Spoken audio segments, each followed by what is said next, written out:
Hi, welcome to my chess channel. Thank you for visiting it.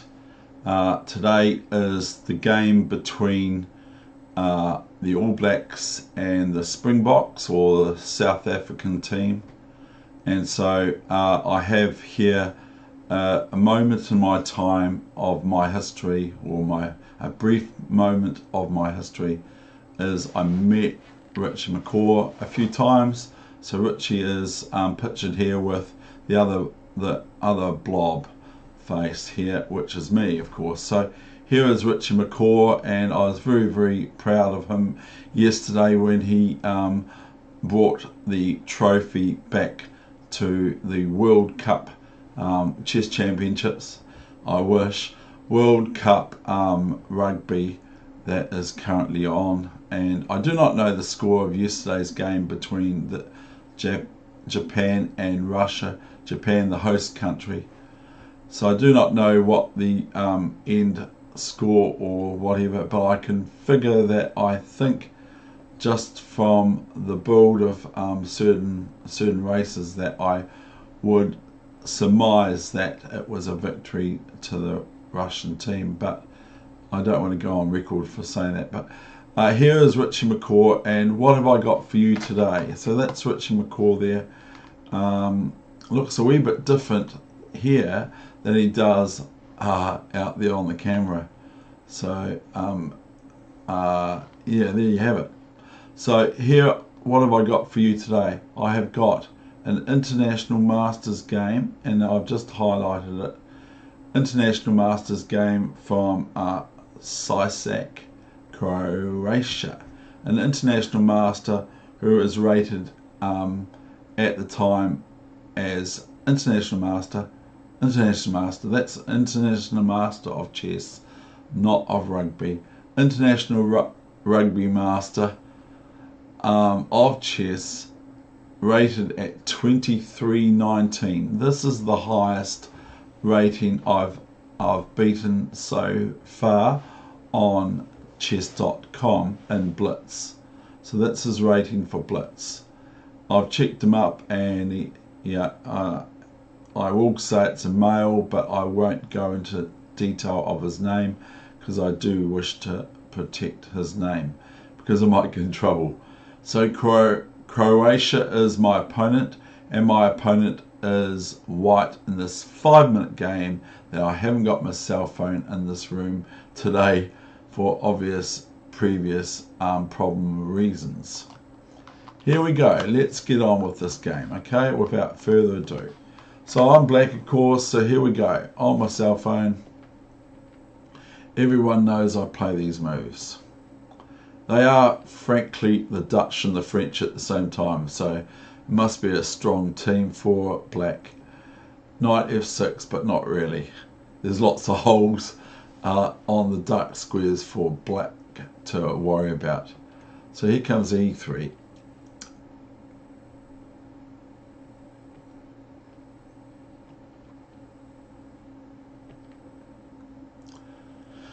Notice that white castles and has almost completed their development. They're 2 moves away from finishing their development, whereas I've played 1 extra pawn move, and now I play the knight e4 against an international master, of a young guy. I don't know what his age is, but he looks like about 30. h3. Well, I do something right. I play knight d7, knight e5, knight e5, bishop e5. So we often break the rules, both of us. Bishop f6, chomp chomp. Now comes f3. So I could play knight here, but I play knight g3. That has white play rook e1. Oops, I've got the engine on.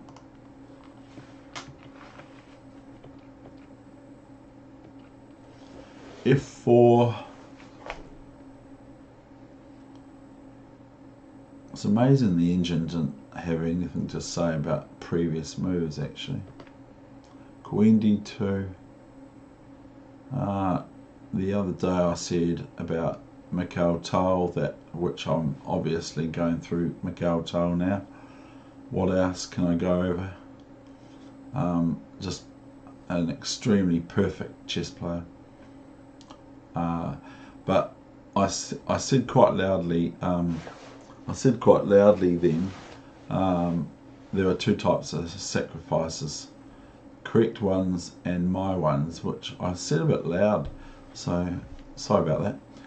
So here comes Queen D2, and now I just play G5. A little bit naughty, but I don't want this pawn on F4 to be undermined too much. So that's why I play G5. But really, I'm still yet to develop, whereas White has completely developed. Bishop C2. Oh, she's trying to probably checkmate me with this and this.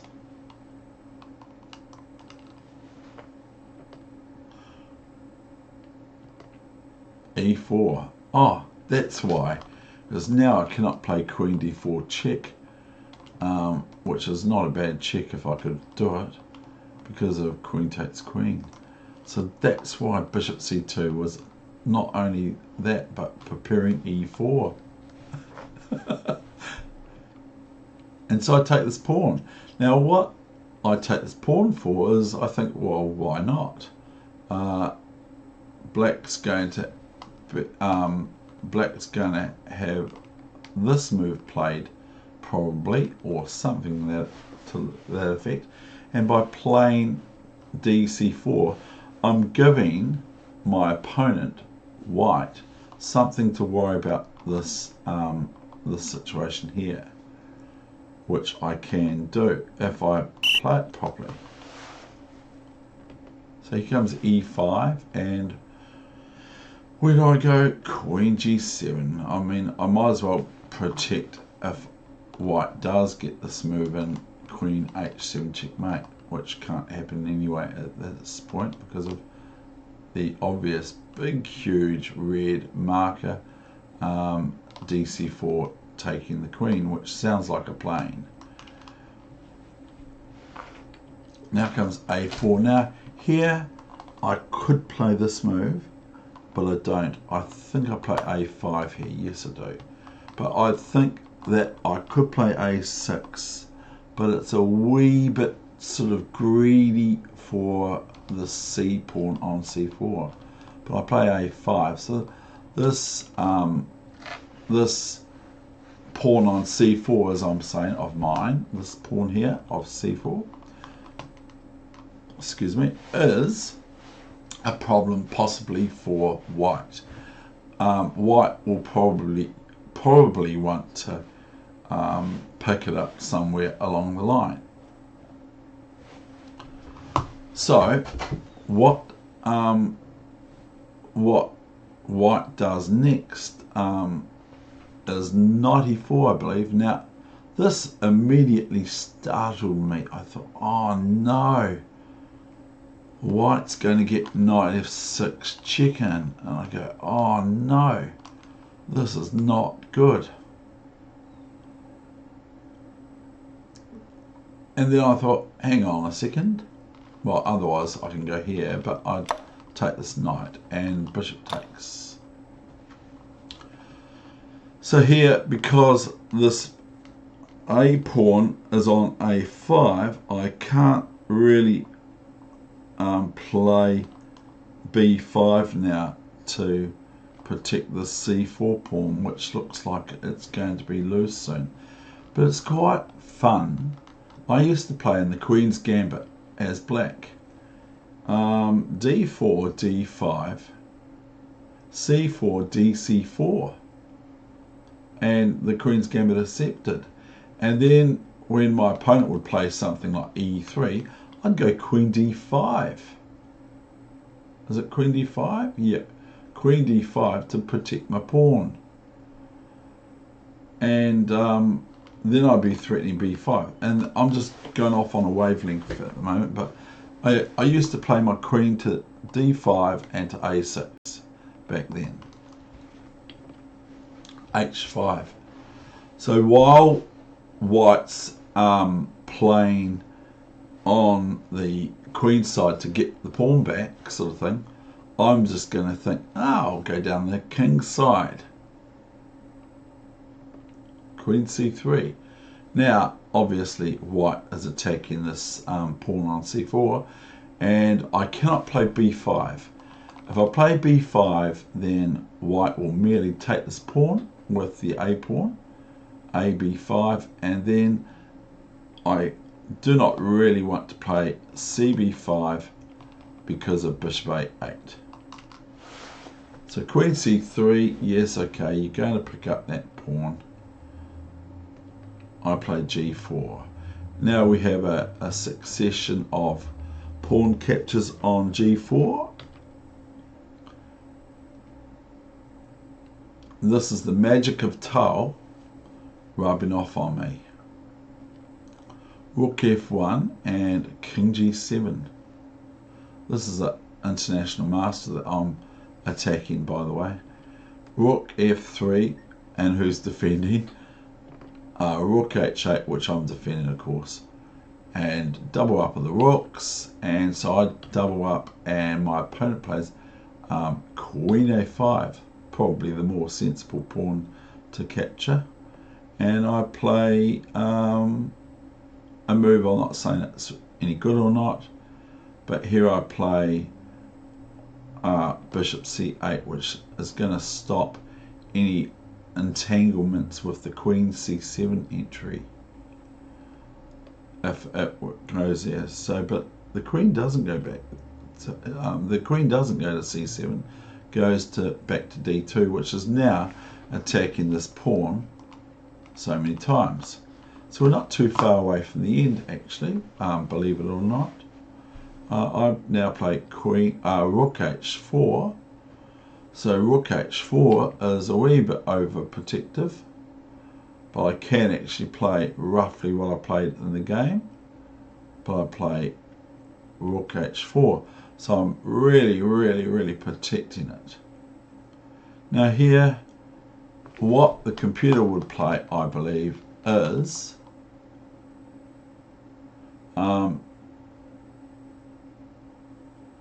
maybe not g3, I don't know. I sort of want to check, but I'm not going to. So here I'm just defending this, and if g3, I don't know if it's any good or not.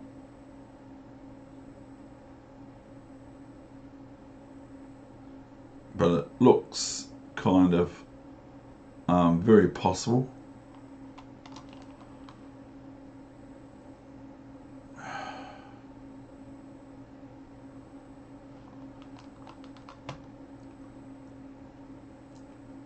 But it sort of doesn't really threaten anything except for if I capture it with my pawn. If g3, I think one move would be for black rook h3 here. So anyway, I don't think that's a very good idea. I don't know. Queen c3.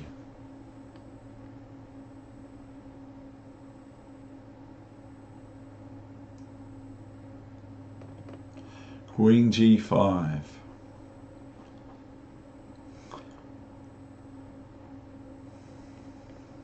Queen c4. Oh, I didn't know that happened because I forgot that that happened. Now I go rook g4. I can go rook h8, rook f8. I can do this, but I don't. I go rook g4. And now I believe queen e2 happens.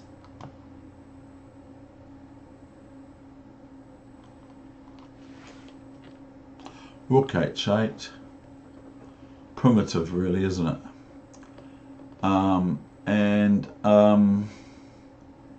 Now my opponent plays queen d2. So what do I play? And this disturbs white's position somewhat.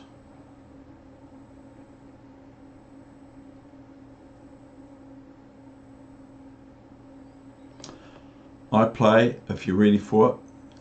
If you're not, then pause your device, your computer or whatever you're looking at on the phone or whatever, as long as it's not ringing, of course, like my one.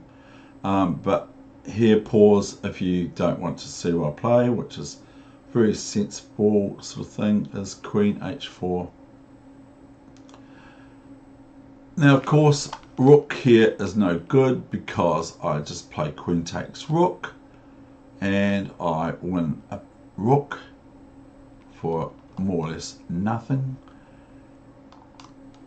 So now White makes a mistake as they play Rook F4. Here I am not sure. We could turn the engine on, but I might do that straight after. Rook F4, and here my opponent resigned after this move here. As King F2 is pretty sad. I'll give you some analysis anyway. I'll just show you this is what I can play. Okay, I can play this, this, and then this. Now the king has to go somewhere. It wants to sort of protect the rook, really, if this was the line. So king here, and this is very, very sad for White. Okay, that is the end of this session. I hope you enjoyed that 5-minute game that I played against Sisak, Croatia's international master of chess. I will leave you with the great Richie McCaw. What an awesome bloke.